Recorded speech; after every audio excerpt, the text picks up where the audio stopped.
Yeah, hi there. These comments are for PC, and I am Michael, the founder owner and the materials writer for all of the lessons at the online TOEFL course, the 7-step system to pass the TOEFL IBT. So you and I have been exchanging some emails about reading. And you're doing a lot of reading practice right now. You're trying to figure out how to improve your reading proficiency. Obviously, you want a high score on the reading section of the TOEFL exam, but you also want to do well when you do the speaking and writing sections of the exam, both of which also include reading passages, right? So to help clarify some points here, I want to go ahead and go over, there's 5 things that you should be doing right now in order to improve your reading proficiency. And you're already doing some of these already. So the one thing I want to mention here is you should be reading each day for about 45 minutes. Now, the New York Times is something that you've been looking at right now, right? And I think this is a great start. So let's go here first. So you're saying that you're reading from this website, you're reading 2 articles each day from the New York Times. And to me, that's a great start. Now, what I recommend you do is, for example, let's look at this first article.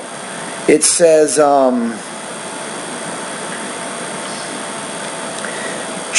Trump thrusts Taiwan back on table rattle in the region. So what you should do here is read this particular passage, right? So let's click on it. So you want to read this particular passage right here. And as you're reading it, take notes and write down the key information, the most important points, I think, from this reading passage. Get it down in note form. Now, in addition to reading it, you can also practice writing a summary. That means that you can re-explain the reading passage in your own words and try to do a 250-word summary of this reading passage. This would be very, very good for you. Now, secondly, you can also practice speaking about this information in about 60 seconds. So in this case, again, using your notes, re-explain the article in about 60 seconds. In this case, you should record your voice so you can listen to it again. So if you speak and if you write about this information, you will be getting some very good practice, I think, with both integrated writing and integrated speaking. That will be very, very good for you.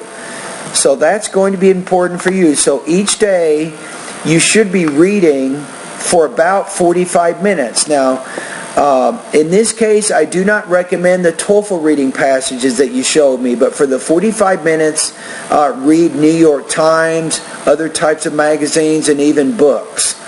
I'm not going to recommend any sites for ESO level, because if you're already reading the New York Times and you understand this is a pretty good start. So try to focus on college level type reading materials, especially if you want to get a high reading score on the TOEFL exam.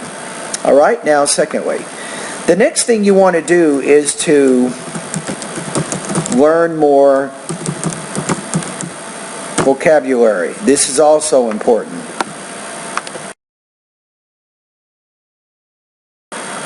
Now, going to the second thing of learning more vocabulary, I think that you're already one of my students, right? So what you want to do is go to step 1. It says supersize your vocabulary, 8 weeks recommended study time, which means it'll probably take you a couple of months to learn all the words in this lesson. But here's what you want to do. Number 1, go through Vocabulary Lesson 3. This is an ebook. It's about 150 pages. You'll have some reading practice, you have some listening practice, you have some grammar practice, and you will learn 200 basic words. Once you've done that, go to lesson number 4 and then learn these words. There are 500 more words here in lesson 4. Now, I recommend that you put these words onto note cards, one word onto one note card, and you can put the word on one side, put a definition and sample sentence on the other. Study those words. Now, once you feel you learn those words and you know those words, then you go through the quizzes here.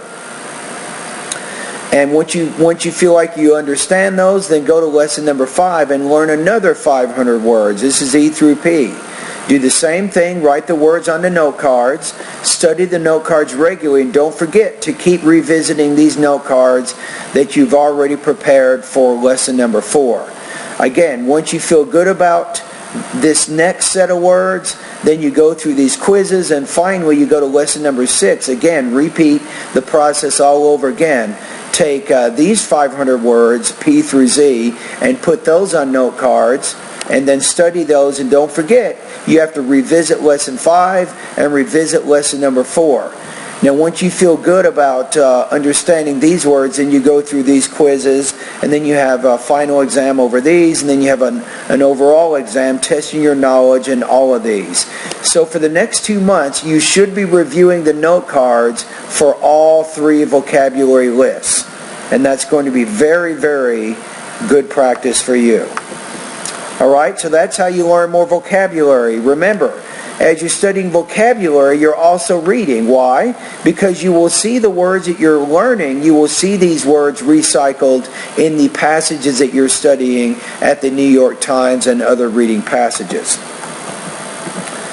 The third thing you want to do is to increase your reading speed to at least 300 words per minute, I'm going to say, or more.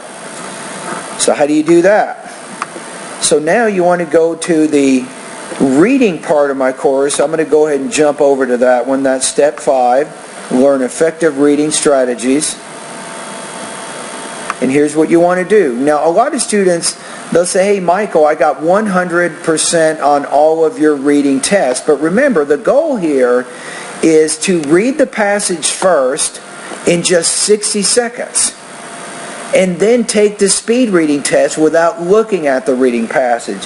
If you can get 100% on that, that means that you have a reading speed, not 100%. If you can get 60 to 80% on that first reading passage, that means that your reading speed is 100 words per minute.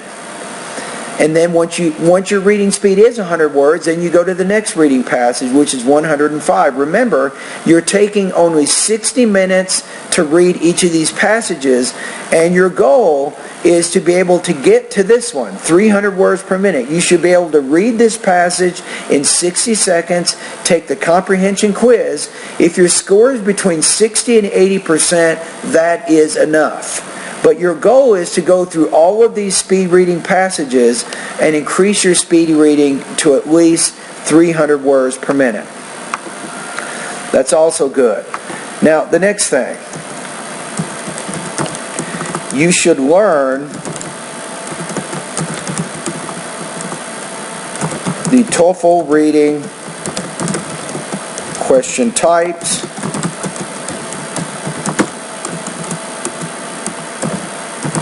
and the strategies for answering them. So what do you do here?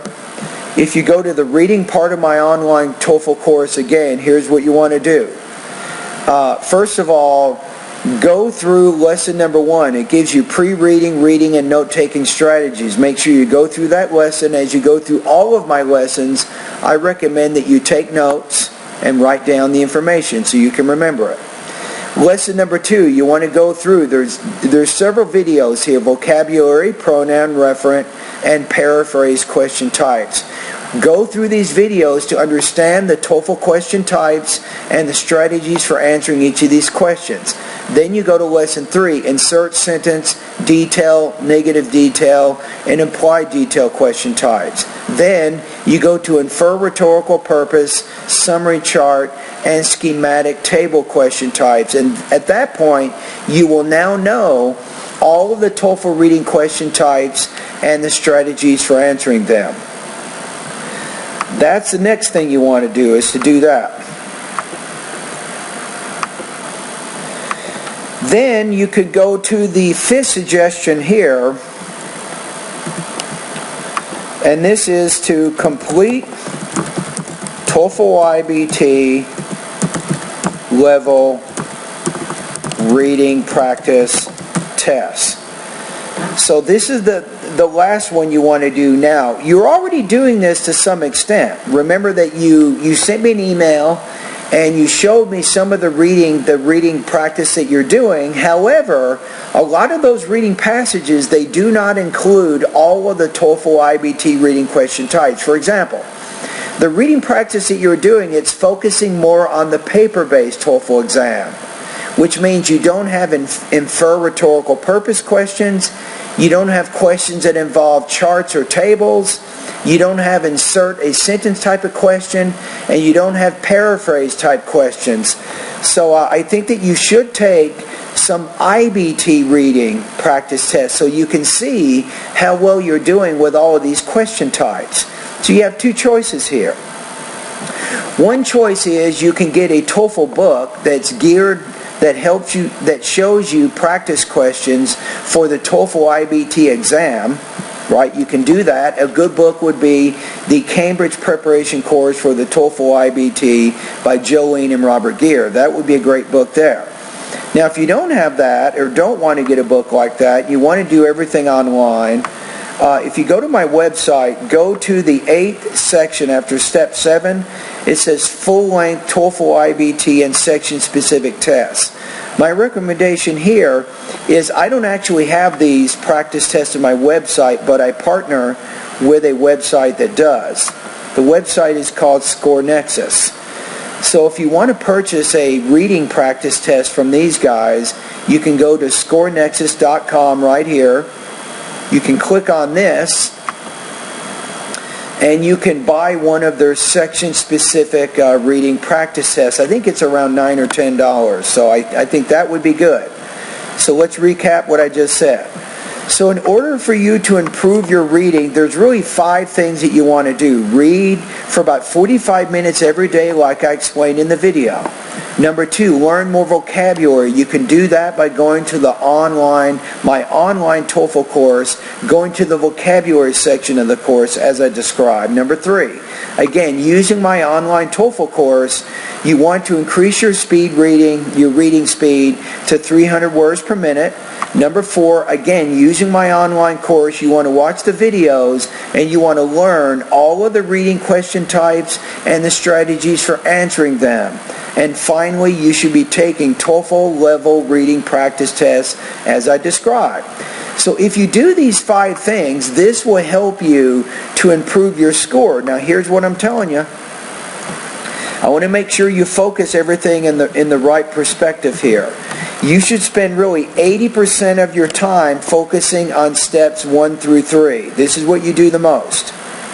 And then once you've done that, then 20% of your time you can spend doing steps number 4 and 5. So just want to make sure when you set aside time each day to do reading practice, you know how to divide your time correctly in order to get the best possible results. Okay? Anyway, and those are my comments for you. And if you follow these 5 things, I guarantee you in a period of about 2 to 3 months, you will be able to improve your reading proficiency.